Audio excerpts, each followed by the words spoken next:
Hello, this is Ron here from the beautiful New Jersey shoreline here with another video today. Now this is a special one. I was going through my archives here and I found a piece of footage that I took a little while back. One of my early flights with the Hubsan Zino 2. I don't have the date for it because my GoPro Hero 7 is messing up the dates and it says the video is from 2016. It's another issue I have to look into, why my Hero 7 is misrepresenting the dates. But anyhow, that's besides the point.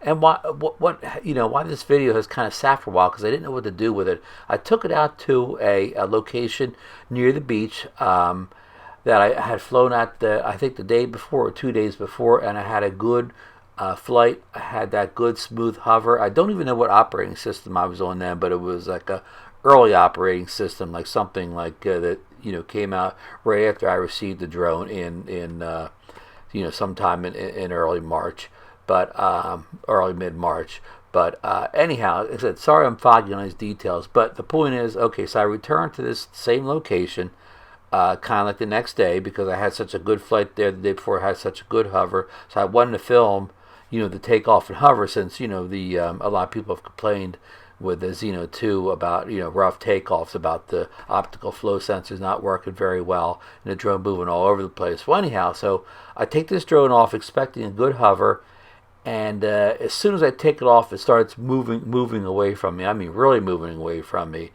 And within a few minutes into the video, I figured out that I had a toilet bowl issue, which that's kind of something you commonly used to see on the toy drones. And I used to have a Hubsan, a little like 502, and it had the worst toilet bowling I've ever seen. But again, it's beside the point. But anyhow, so I've dealt with toilet bowling before, so I knew what it was right away. And let me give you some background here. So I flew, the Zino 2 like the day before at the same location. I had no updates from that one day to the next day, no crashes, nothing unusual. So I did not calibrate the compass of the drone. I know some people say you should calibrate the compass before every flight, and what I'm going to show you here makes that sound like a wise thing to do.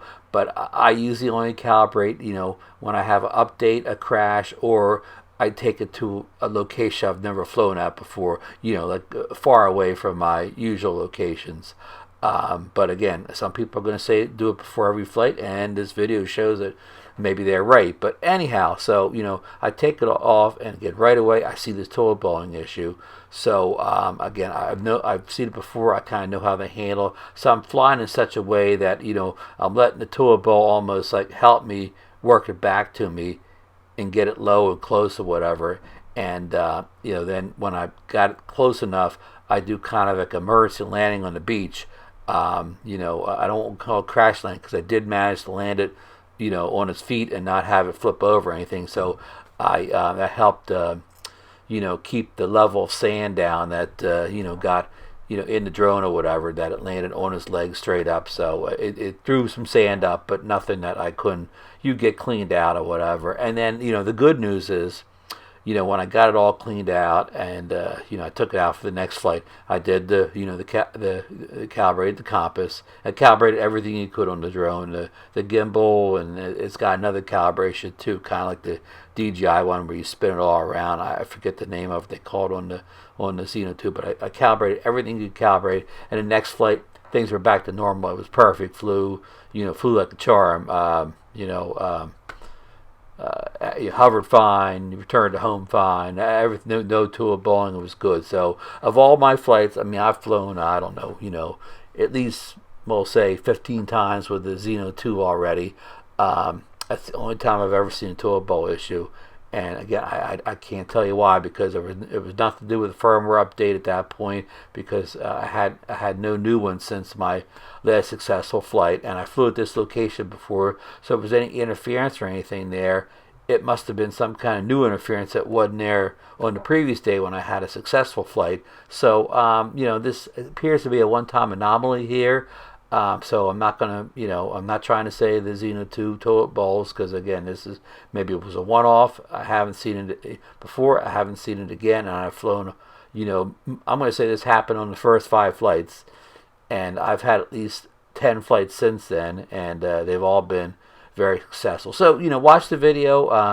If you've never seen toilet bowling before, you'll see it kind of swirl around on me, and I'm talking for a while, but once I realize what's going on, I kind of stop talking to the GoPro and just focus on, bringing it back, working it back, kind of working against the toilet bowling to get it back to me, and get it down safely. So I hope you get something out of this video, and leave any comments below, anything you've seen, or what I should have did differently, or what do you think caused it, and maybe we can get to the bottom of it. But again, I don't think it's an issue, a global issue. I think it was a one-time issue that happened to me for circumstances I cannot explain right now. So in no way am I saying the Zino 2 has a total bowling issue, but it did on this one particular flight. So sit back, watch, and hope you get something out of this, and we'll see you in the next video. Hi, this is Ron here with the Hubsan Zino 2. I'm going to stand near the GoPro because here I am. I'm on camera, but I'm actually going to step up closer to the thing here because it's windy out here. I've got my my foam protection here, which I will show in a video later on. It's kind of a wind muff, but anyhow, we're going to do the hover test with the famous Hubsan Zino 2 here. It's been a lot of talk online about it not hovering well, the sensors either not working or not working well, or doing their job well enough. So we're going to take it off in what I just checked on the data here. I think it's 11 mile per hour sustained wind and 18 mile per hour gust. I'll have the screen grab that up here. But so again, we're here at the beach, Margate City, New Jersey, and we're gonna see how she hovers on takeoff here. So get your soda and popcorn, sit back and relax. You're gonna see the show.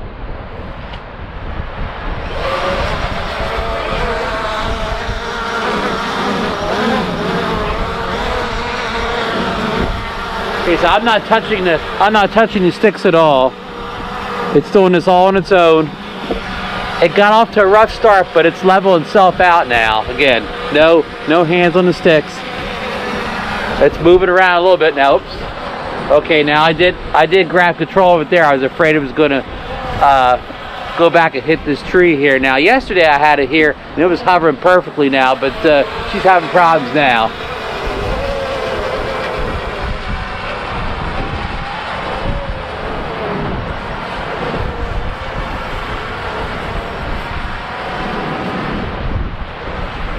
Yeah, she's really moving around a lot on her own today.